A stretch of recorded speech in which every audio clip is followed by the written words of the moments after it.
From Martin Lawrence's mysterious eye injury to Regina King's secret pregnancy, the making of this 1996 comedy thriller was filled with bizarre behind-the-scenes moments that rivaled the film's own twisted plot.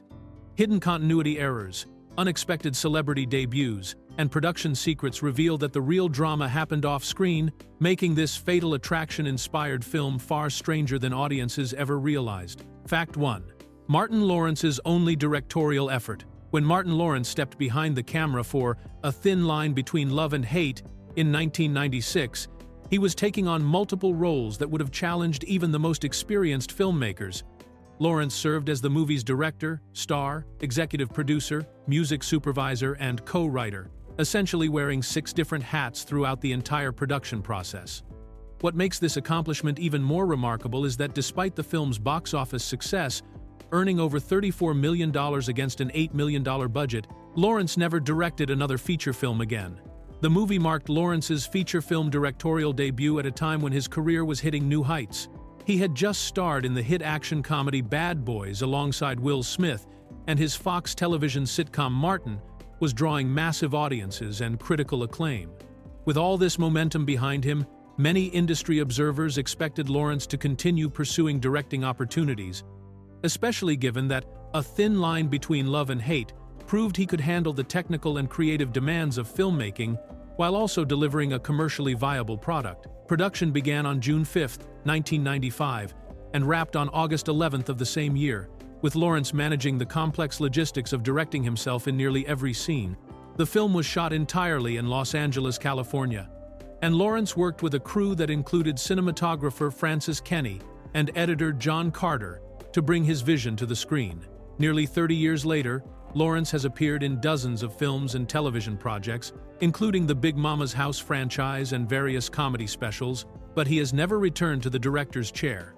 Industry insiders have never provided a clear explanation for why Lawrence abandoned directing, making his single directorial effort an intriguing anomaly in an otherwise prolific entertainment career. Fact 2.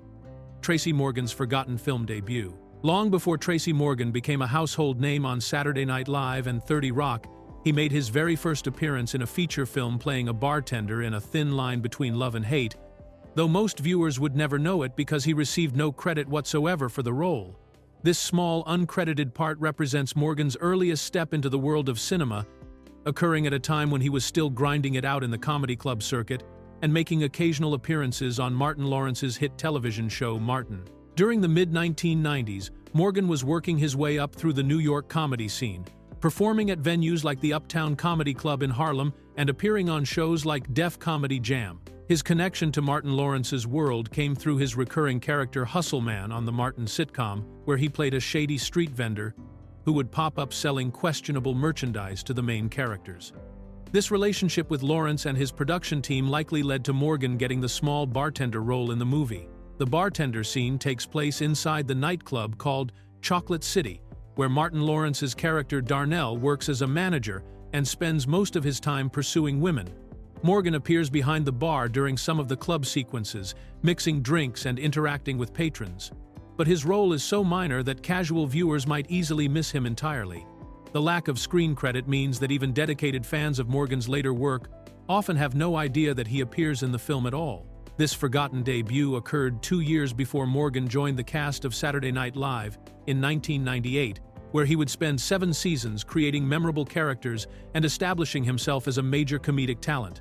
His film career would eventually include roles in movies like The Longest Yard and voice work in animated films, but none of those later successes changed the fact that it all started with serving drinks in Martin Lawrence's directorial debut. Fact 3. Regina King's secret pregnancy.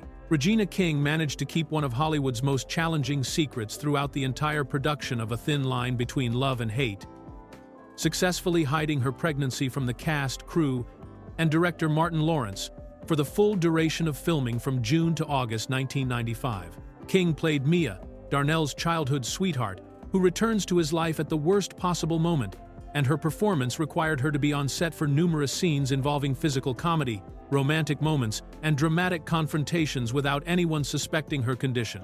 The feat becomes even more impressive when considering the demanding nature of film production which typically involves long 12 to 14-hour shooting days, multiple takes of physical scenes, and the constant scrutiny of dozens of crew members including costume designers, makeup artists, and cinematographers who work closely with actors throughout the process. King would have needed to carefully manage her wardrobe choices, avoid any scenes that might reveal her changing body, and maintain her energy levels during exhausting shooting schedules while dealing with the physical challenges that come with early pregnancy. King only revealed her secret after production had completely wrapped in August, surprising everyone who had worked with her during those intense summer months in Los Angeles. The timing of her announcement suggests that she was likely in her first trimester during filming, which would explain how she was able to conceal the pregnancy so effectively while still performing all the physical demands of her role as the female lead in a romantic comedy thriller. This remarkable act of professional discretion demonstrates King's dedication to her craft during a pivotal point in her career, as she was transitioning from her earlier work in films like Boys N' the Hood and Poetic Justice to more mature leading roles. The fact that no one on set suspected anything speaks to both King's acting abilities and her careful management of a situation that could have significantly impacted the production schedule and her character's storyline. Fact 4. Martin Lawrence's mysterious eye injury. Throughout several scenes in A Thin Line Between Love and Hate, viewers can clearly see that Martin Lawrence has a burst blood vessel in his left eye, creating a glaring red mark that appears and disappears inconsistently throughout the film without any explanation from the character or the story.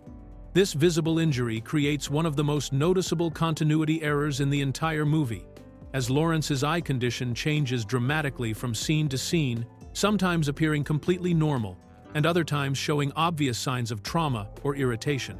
The burst blood vessel, which appears as a bright red patch covering part of the white area of Lawrence's eye, is particularly visible during close-up shots and romantic scenes where the camera focuses directly on his face. Movie fans and critics have noted this jarring inconsistency for years, with some describing it as one of the worst continuity errors they have ever seen in a major studio release. The injury is so prominent in certain scenes that it becomes genuinely distracting, pulling viewers out of the story as they notice the dramatic difference in Lawrence's appearance from one shot to the next. What makes this continuity problem even more puzzling is that Lawrence was serving as both the star and director of the film, meaning he would have been involved in reviewing footage and making editing decisions throughout the post-production process. Typically, such obvious visual inconsistencies would be addressed through reshoots, digital effects, or careful editing to maintain visual continuity, but none of these solutions appear to have been implemented. The production has never provided any official explanation for how Lawrence sustained the eye injury, or why the decision was made to continue filming with such a visible problem. Some observers have speculated that the injury might have been related to the reported incident where Lawrence was hospitalized during filming after he lashed out on set, but no confirmation of this connection has ever been provided by anyone involved with the production. Fact 5. The Sunset Boulevard pool opening. The memorable opening sequence of A Thin Line Between Love and Hate, which shows Martin Lawrence's character Darnell floating unconscious and fully clothed face down in a swimming pool while narrating the events that led to his predicament, was directly inspired by Billy Wilder's 1950 film noir masterpiece, Sunset Boulevard. This creative choice represents a deliberate homage to one of cinema's most famous opening scenes, where the main character also begins the story as a dead man floating in a pool, telling his tale through voice-over narration. In Wilder's original film, the protagonist Joe Gillis floats face down in the pool of a fated silent movie star's mansion, immediately establishing the dark tone and fatalistic mood that would define the entire story.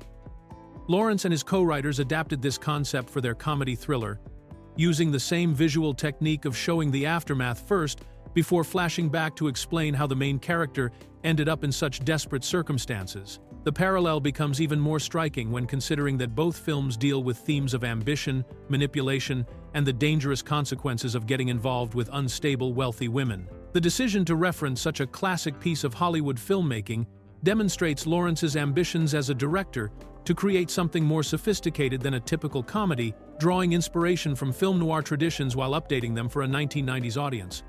This opening sequence also serves a practical storytelling purpose, immediately letting viewers know that Darnell's womanizing lifestyle will eventually catch up with him in a dramatic way, building suspense throughout the film as audiences wait to see how he ends up in the pool. The voiceover narration technique, where Darnell explains his story from his position in the water, creates an immediate sense of foreboding that carries through the entire movie, transforming what could have been a straightforward romantic comedy into something darker and more psychologically complex, much like Wilder's original vision. Fact 6. Special effects for gold teeth. The production team for A Thin Line Between Love and Hate went to extraordinary lengths to create authentic-looking dental accessories for the main characters, hiring specialized makeup effects technicians whose job was specifically to craft Martin Lawrence's gold tooth and Bobby Brown's silver tooth that appear throughout the film. These weren't simple costume pieces or off-the-shelf dental caps, but custom-designed prosthetic teeth that required professional expertise to create and apply safely for extended filming periods. The decision to include these distinctive dental features reflects the filmmaker's attention to character details that would help establish the urban nightclub world where Darnell and his friend T operate. During the mid-1990s, gold and silver dental work was a popular fashion statement in hip-hop and urban culture, so adding these elements helped ground the characters in their specific social environment, while also giving Lawrence and Brown memorable visual characteristics that would make their characters more distinctive on screen. Creating prosthetic teeth for film work involves a complex process that begins with taking detailed dental impressions of the actors' mouths, then sculpting and molding custom pieces that fit perfectly over their natural teeth without interfering with speech or causing discomfort during long shooting days. The makeup effects technicians had to ensure that these dental prosthetics would photograph well under various lighting conditions, maintain their metallic appearance throughout multiple takes, and allow both actors to deliver their dialogue clearly without any impediments. The production credits specifically list these dental prosthetics as special makeup effects work, indicating that the filmmakers considered them significant enough technical achievements to warrant professional recognition. This level of detail in what might seem like minor costume elements demonstrates the production's commitment to creating an authentic visual world, even for accessories that appear on screen for relatively brief moments throughout the film's nearly 2-hour runtime. Fact 7. The title song's complex history. The movie A Thin Line Between Love and Hate takes its title from a classic 1971 soul song by the New York-based R&B group, The Persuaders. But the film's soundtrack version performed by Houston trio H-Town ended up achieving more commercial success than the movie itself ever did. The original Persuaders song had been a major hit in its day, spending 2 weeks at number 1 on the Billboard R&B charts and reaching number 15 on the main Billboard Hot 100, making it a perfect thematic match for Martin Lawrence's story about love turning dangerous. For the movie soundtrack, H-Town recorded a cover version that featured legendary funk musician Roger Troutman, known for his distinctive talkbox vocal effects, and veteran R&B singer Shirley Murdoch providing additional vocals. This updated version was produced by Roger Troutman himself and became a substantial hit in its own right, climbing to number 6 on the R&B charts and reaching number 37 on the Billboard Hot 100 during 1996. The irony of this musical success story is that H-Town's cover version ultimately had more lasting cultural impact than the film that inspired it. While the movie received mostly negative reviews and quickly faded from theaters, the soundtrack went on to achieve gold certification from the Recording Industry Association of America, selling over 500,000 copies. The soundtrack peaked at number 22 on the Billboard 200 album chart and reached number 5 on the top R&B hip-hop albums chart. The song's themes of love turning to obsession and revenge perfectly matched the movie's plot, where Martin Lawrence's character learns the hard way that mistreating women can have serious consequences. The success of the musical version helped keep the movie's title in public consciousness long after the film itself had left theaters, creating a situation where more people probably knew the song than had actually seen the movie. Fact 8. Cameraman caught on film. During a crucial scene where Lynn Whitfield's character Brandy speeds away from Darnell's mother's house in her car, viewers can clearly see the reflection of a cameraman in the vehicle's tinted rear window, creating an obvious production mistake that somehow made it into the final cut of the movie. This type of error, where filming equipment or crew members accidentally appear in shots, represents one of the most basic mistakes that film editors and directors typically catch during post-production, making its presence in a major studio release particularly surprising. The scene occurs during a tense moment in the film's second half when Brandy has been escalating her stalking behavior and decides to confront Darnell's family directly at their home. After a heated encounter with Darnell's mother, played by veteran actress Della Reese, Brandy storms back to her car and speeds away in anger.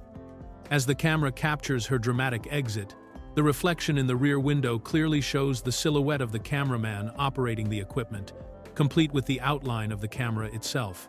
This mistake is particularly glaring because tinted windows on vehicles are specifically designed to prevent people from seeing inside, but they also create highly reflective surfaces that can easily capture images of anything positioned behind the car. Professional film crews typically take great care to position themselves and their equipment outside the range of such reflective surfaces, or they use special techniques and filters to minimize unwanted reflections during filming. The fact that this error survived the entire post-production process suggests that either the editing team missed it during their review, or the mistake was discovered too late in the process to warrant the expense of reshooting the scene. Given that Martin Lawrence was serving as both director and star, this oversight represents a significant lapse in quality control that would typically be caught by dedicated script supervisors or continuity experts whose job is specifically to watch for such technical problems. Fact 9. The disappearing gunshot wound. One of the most glaring continuity errors in A Thin Line Between Love and Hate involves a gunshot wound that completely vanishes between scenes, creating a major plot hole that undermines the film's dramatic climax.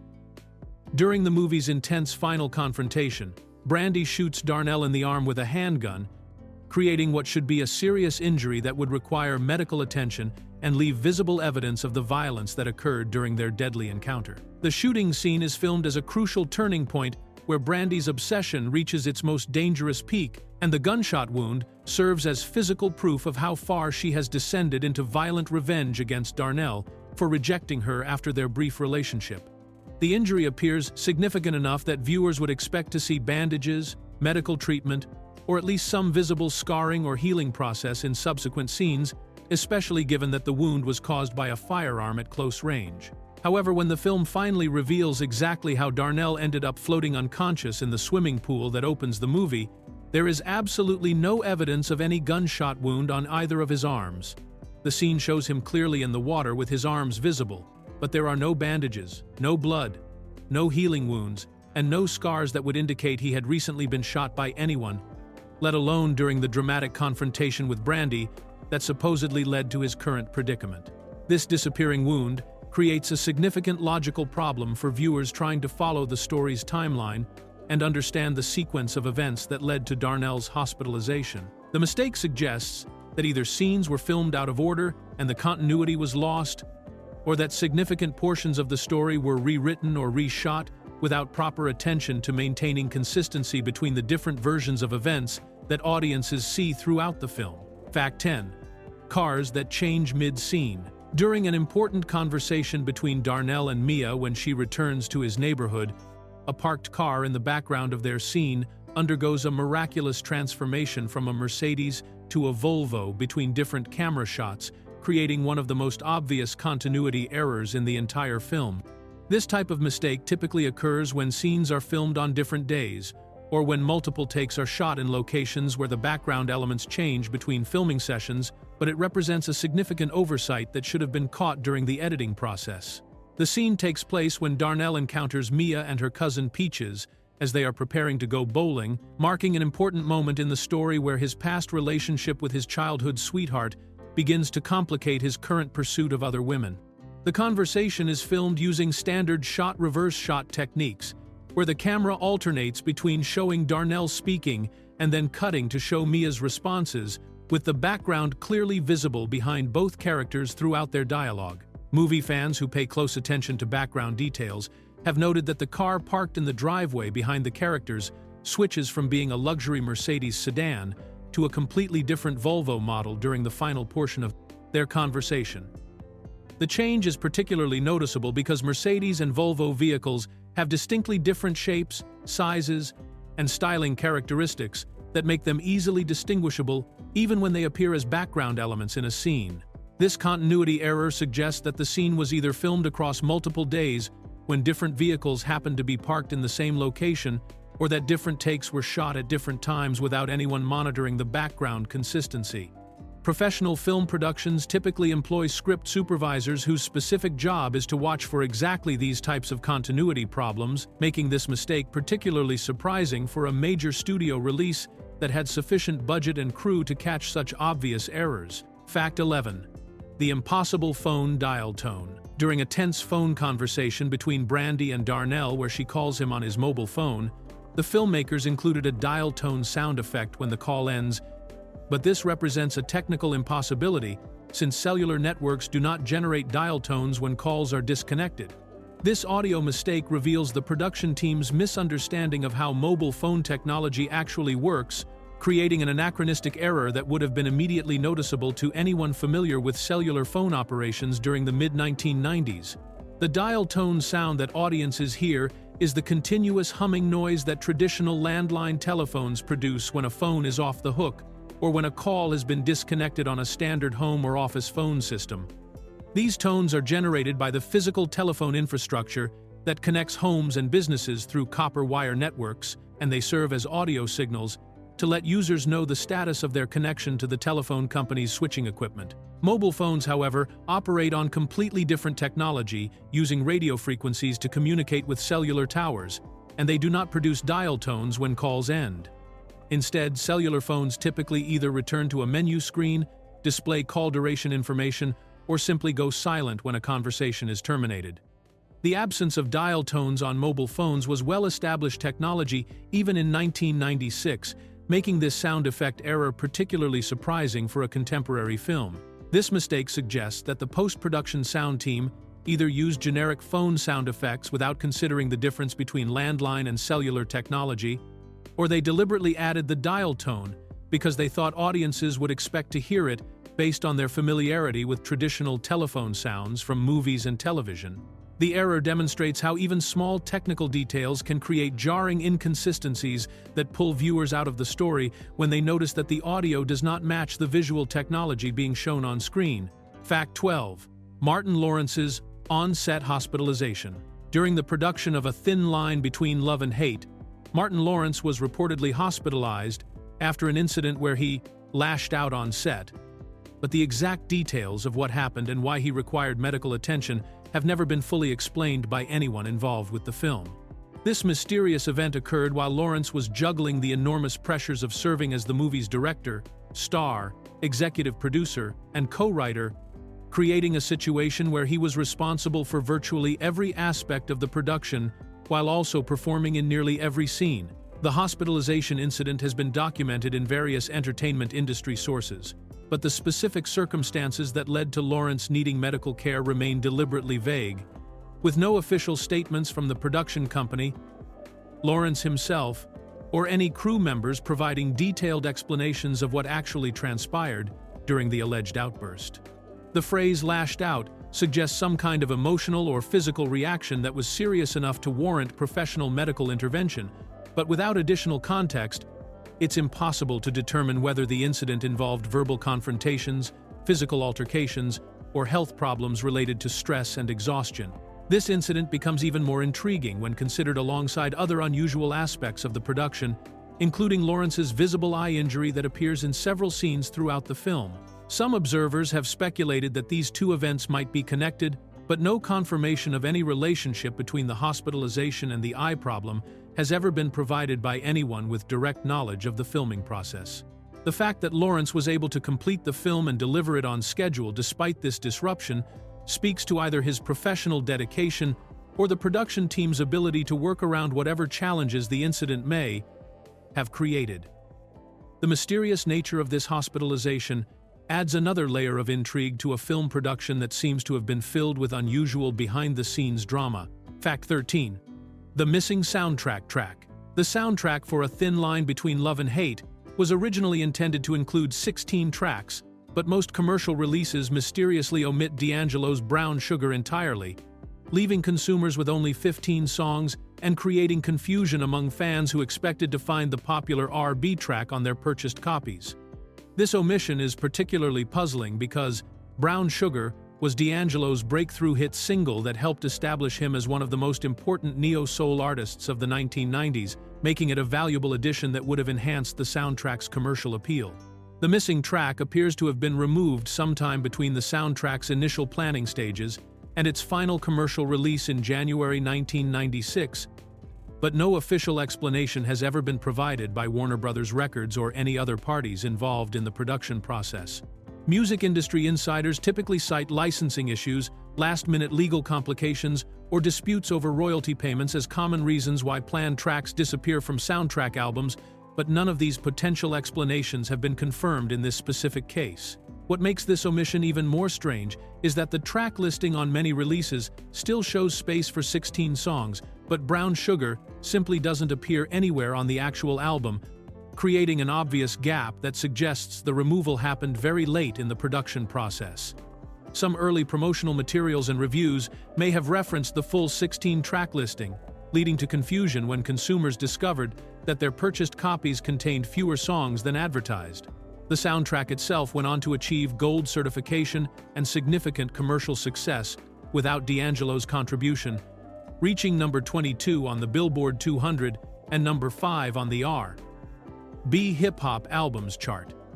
However, the inclusion of Brown Sugar might have boosted sales even further, given D'Angelo's growing popularity and the song's crossover appeal to both R&B and mainstream audiences during that period. Fact 14. Fatal Attraction reference within the film.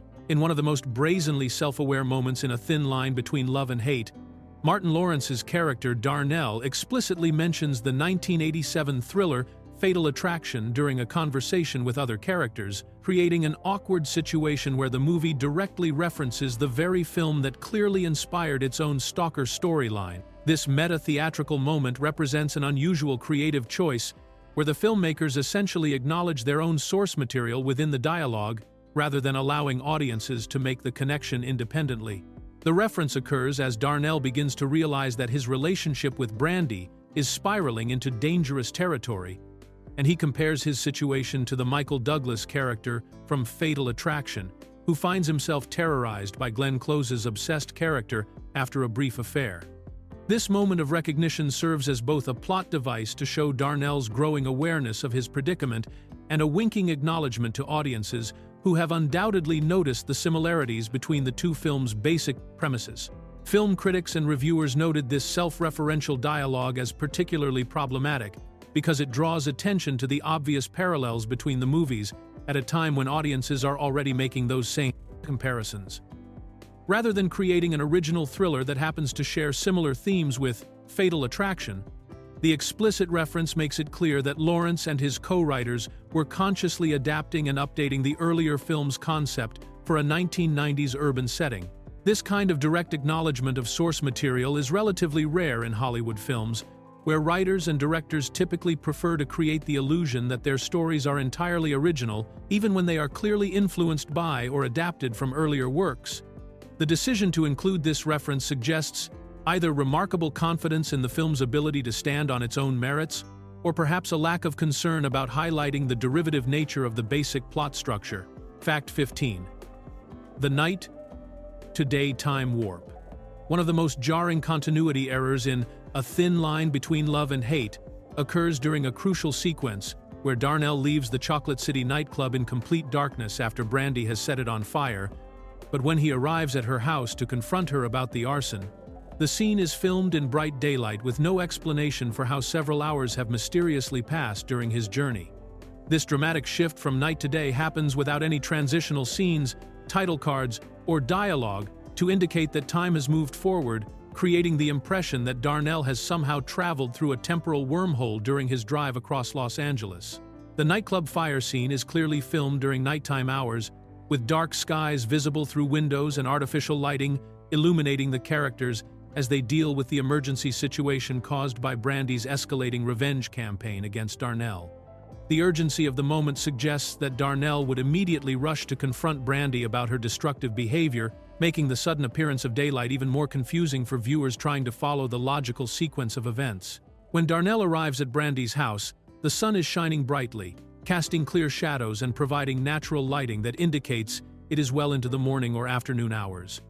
The dramatic change in lighting conditions creates a visual inconsistency that is impossible to ignore, especially since the film provides no context clues to suggest that Darnell spent hours driving around, stopped somewhere else first, or waited until the next day to confront Brandy about burning down his workplace.